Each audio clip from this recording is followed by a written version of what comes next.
You know, Chad, we're in a very nice location. I see hot rides behind us. You know, this is what we do. You know what I'm saying? It is, and we've got a fantastic show lined up. I kick things off with a Mazda RX-7, 13B rotary, 0.5 bar boost, and it makes about 600 horsepower, absolute handful.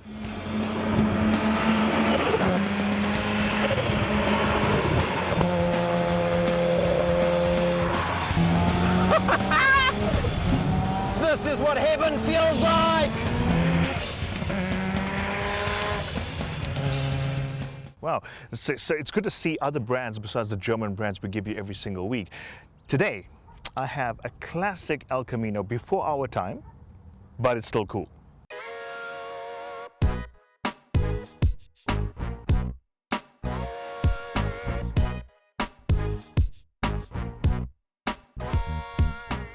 That's all coming up in the show.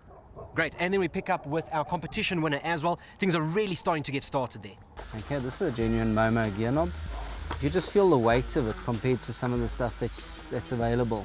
You can see why we buy proper quality products like this.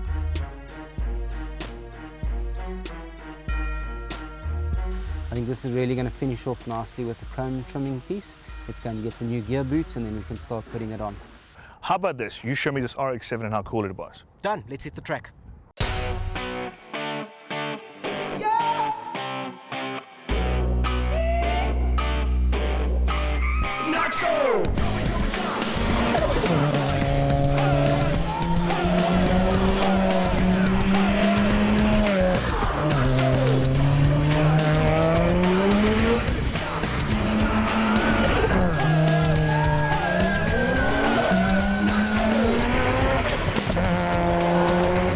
Now, it's no secret that I am a massive, massive fan of 90s Japanese sports cars.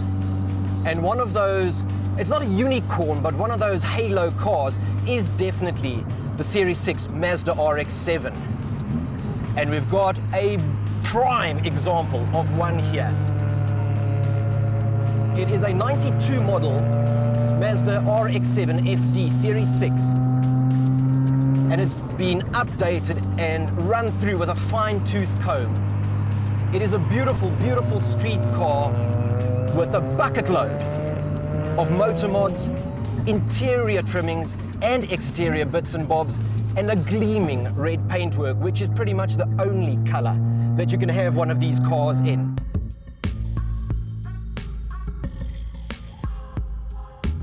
The body was fully restored to showroom condition, with not a cent being spared in the preparation and painting of this fine machine. It wears a Series 8 body kit, which makes it look a lot newer than the 1992 manufacture date would suggest. Rimmage is in the form of a set of staggered fit Rays Engineering Folk GTCs in a 19-inch size. It's a late 90s design that is perfectly suited to the car and scarce as hen's teeth. The side skirts are from Ganador and are unpainted carbon fiber. Pricey and scarce, and the only way to get hold of them is to order from overseas. The back end is characterized by the blacked out Series 8 tail lights and rear wing. It may seem overboard by today's standards, but suits the FD perfectly. The crowning glory is the burnt titanium tip on the massive trussed rear canister on the exhaust. The interior is kitted out with just as much eye candy as the exterior. It's littered with gauges and controllers for the management. There's an Innovate air-fuel ratio gauge in the binnacle on the steering column, and a bank of Defi gauges display readouts for boost, fuel pressure and oil temperature, while an Apexi boost control system and FC commander sit in the center console within easy reach. The handbrake lever and gear knob are Italian Momo items, finished in black leather and aluminium.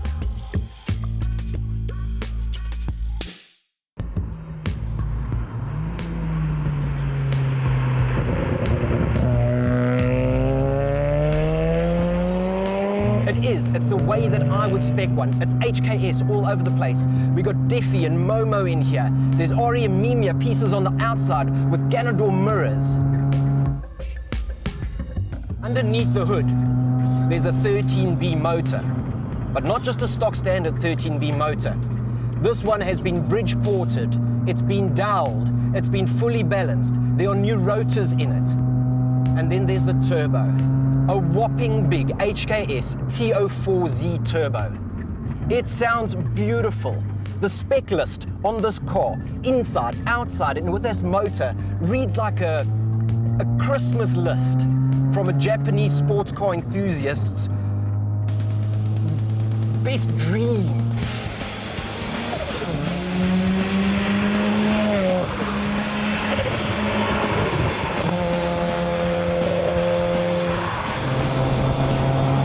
Straight away, driving impressions, this car is lightweight. It feels like it's a little Caterham Super 7. It feels like a Matchbox in terms of weight. Then there's the balance. This car is so beautifully balanced, and it's been set up on the suspension to be a perfect 50-50 balance. The turning is prime. You can point this car in a direction and you're going to hit that direction, as long as you don't get crazy with the throttle.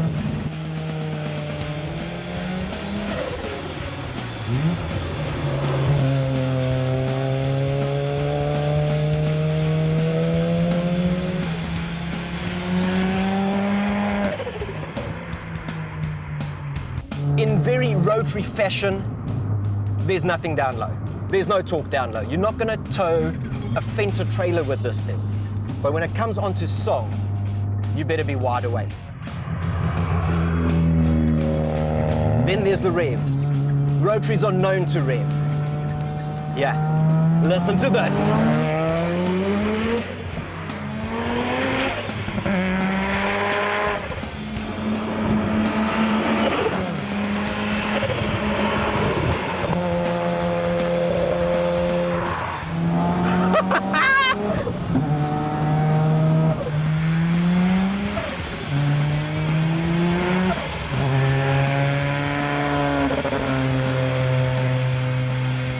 What a fantastic pull. It comes in so strong and brutal that Johan can't even keep the camera on me. Caution has to be exercised though. There's no traction control on this lightweight rotary rocket.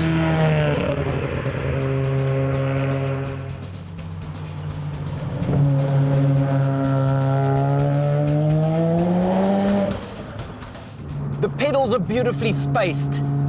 The steering wheel is perfect. I've got this cosseting dash around me. Combine that with a beautiful Tyne monoflex suspension and the 19-inch Falk GTC wheels. And this car's got a little bit of grip to play with as well. Gets a little twitchy when you get lively with it, but that's that big turbo ramming in the air, giving this thing a serious whack of power. We don't want torque figures on this. We want kilowatt figures. Unfortunately, due to the recently rebuilt nature of the engine, no power figures are available, but estimates hover around the 400 kilowatt mark on just under a bar of boost. Oh, this is what heaven feels like!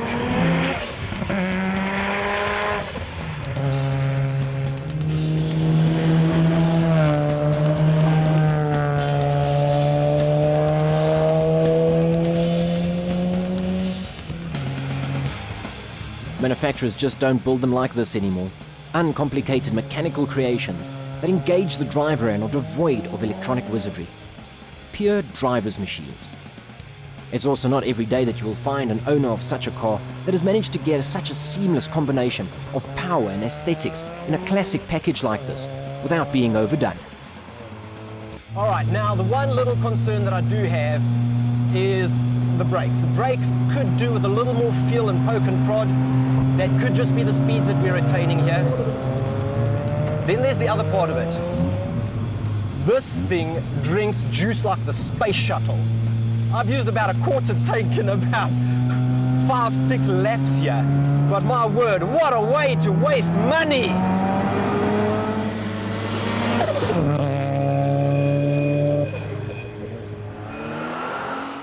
Gotta love Japanese engineering, hey? Now, if you have a cool car that you've styled, kitted out, modified, let us see it. Send us an email, tunedinsa@ignitiontv.co.za. You never really know, maybe it could be on the show. Coming up after the break though, we check in with Big Boss Auto as to what is going on with that car that we've been kitting out. And later on in the show, I'm going to be showing you the coolest bakkie in the country.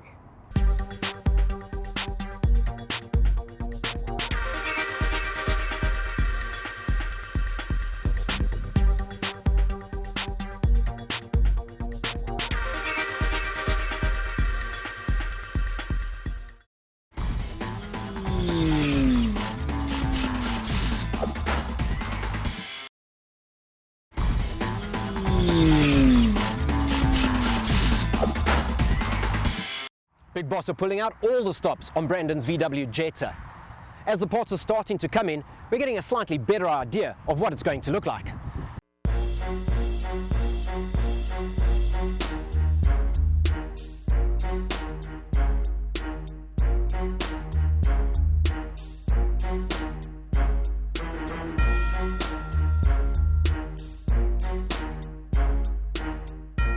This week we're starting on the interior. We're going to put all the inside back together. You guys have seen in the first issues where we stripped everything out so that we can do a carbon coating. We had to get rid of that wood finish that was in here. So the carbon fiber parts are all back. Those we're going to start putting back together.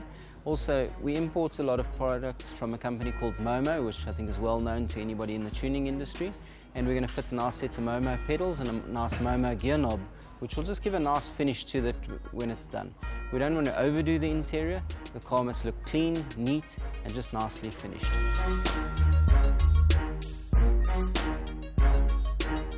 But it's all the little bits and pieces that will finish off. Now you guys will remember that we had a wood finish on here. This has gone through a hydropress process where we put a carbon fiber coating and then we put a clear lacquer over that. So it gives it a nice shine, a nice finish. Okay, it will definitely finish off this interior nicely.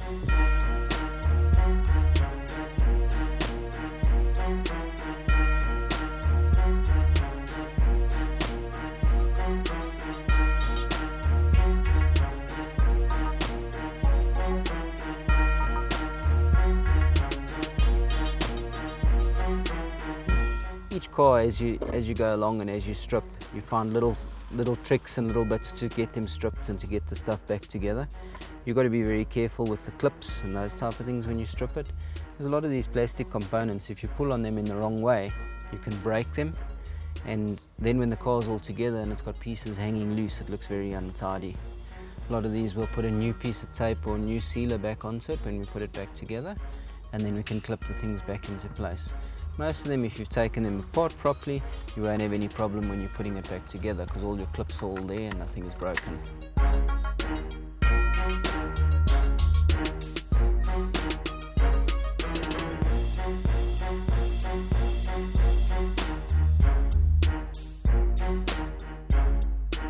And I've put these pieces, the dashboard pieces, and then now finish the the radio pieces.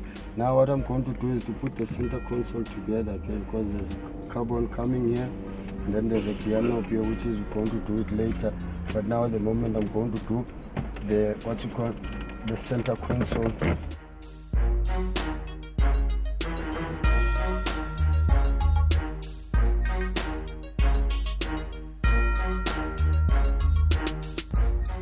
Part of the interior that we're doing, we're going to fit a set of the Momo pedals. We're agents for Momo products, which we import directly from Italy.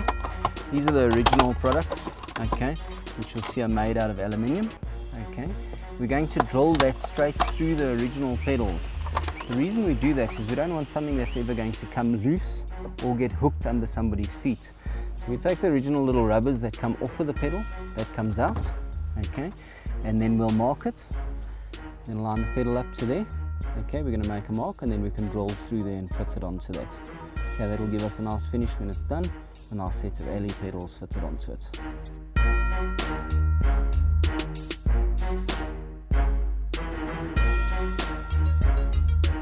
Gear knob definitely needs to go. It's got wood on it. You can see the gear boot is all tatty as well. So we definitely got to get rid of that. We're going to keep the chrome ring around the edge though, because the gear knob that we've selected has also got a chrome piece on it, which will go with the rest of the inside. It's got a couple of little chrome trimmings on the inside. Okay, so that we're going to use again. We're going to put a new gear boot. We've got the Momo gear boots that we'll take and put onto there. That old one can get chucked. We import the Momo products from Italy, like I've said. Okay, this is a genuine Momo gear knob. If you just feel the weight of it compared to some of the stuff that's available, you can see why we buy proper quality products like this. Momo's got a long reputation in the tuning industry overseas for making innovative products, new products, stuff that looks nice and looks cool. I think this is really going to finish off nicely with a chrome trimming piece. Let's go and get the new gear boot and then we can start putting it on.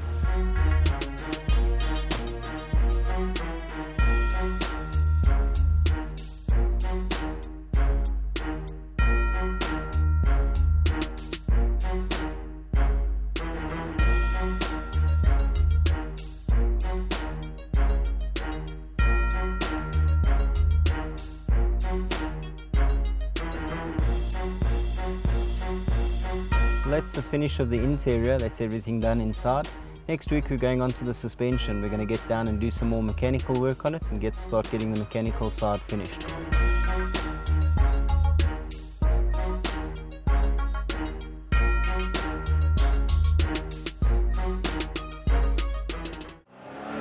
Now don't forget to tweet us and Facebook us your feedback. Use the hashtag TunedInSA on Twitter. Now after the break, I'm going to be showing you a super magical El Camino.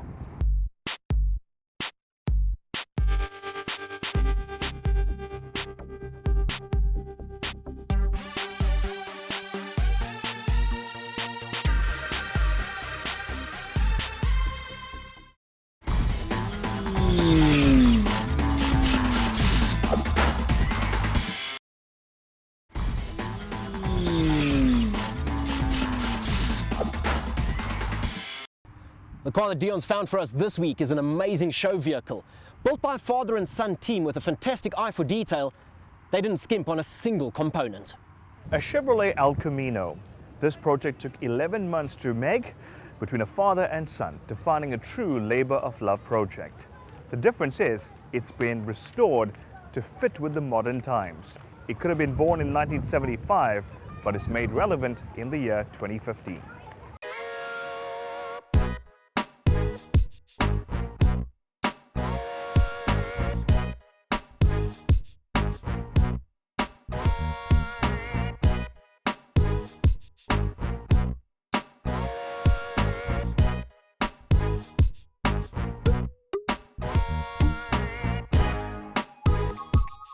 The original color of the El Camino was lime green, and it had to have a 3-stage paint job to make it candy apple red. The El Camino does have a customized rear step and side step, and as you can see, this as well has been chrome restored just to give it that finish that matches the theme of the candy apple red. All the metal trim on the 70s El Camino was meticulously restored and re-chromed. Additional chrome trim was added over the wheel arches to accentuate the lines, while a few modern touches were added in places. Most of the original look and feel has been retained. The type of wood used in the rear bin is a marine blue, and as you can see, it does match the contours of the floor. Also there, something really special to add to the Chevrolet theme, the Chevrolet logo has been laser cut into that wood to give it an awesome finish that is really, really unique.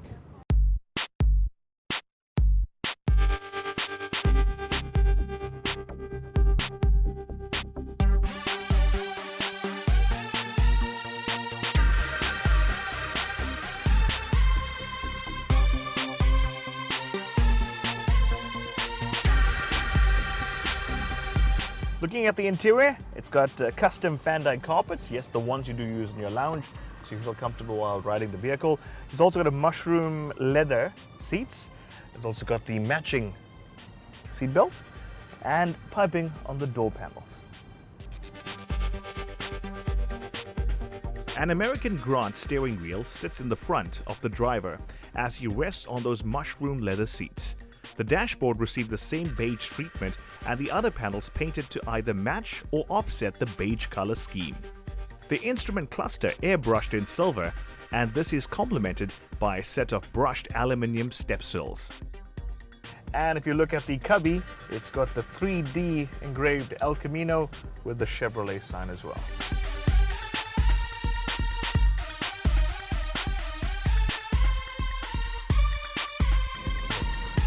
The wheels of this vehicle is a 16-inch American billet wheels, and it has been lowered 30 mm in the back and 15 mm in the front.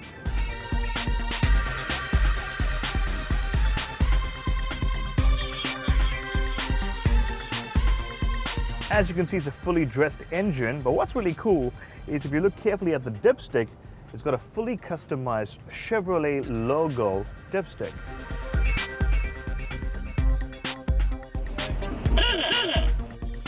While we may feature a lot of newer cars on Tuned in SA, it's the older ones that have blood, sweat and tears poured into them that makes us remember why we all became petrol heads in the first place. We were filming this at Ushaka in Durban, and while we were here, it attracted a lot of attention from people walking past, which goes to show 40 years on, the car can still turn heads and pull a card as well.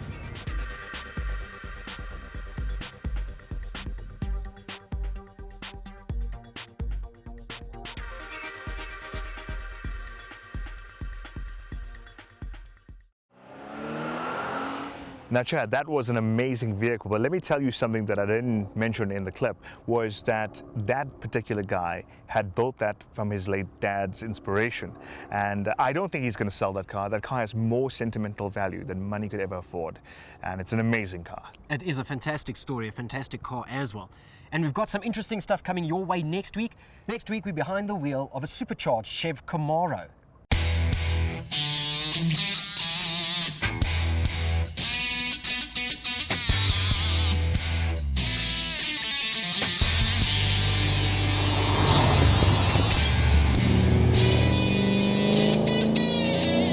Out a good couple of years. This is in fact a 2013 model and has been converted to, yes, right-hand drive, and that makes it legal in South Africa, but it's an expensive conversion.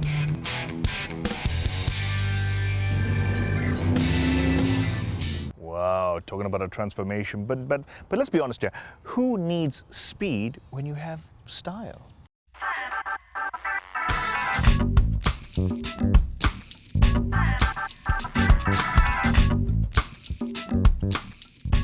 Now, of course, vinyls and wrapping are a very common trend with car enthusiasts nowadays. But how do you choose a color that is so unique? Well, you get it imported. This wrap installed on this car cost about 13,000 Rand.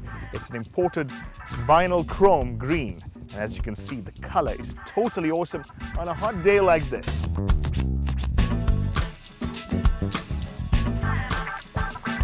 We're going to have to wait and see, aren't we? I guess we have to. Stay tuned in to Tuned in SA, and we'll see you guys next week. Take Cheers. care.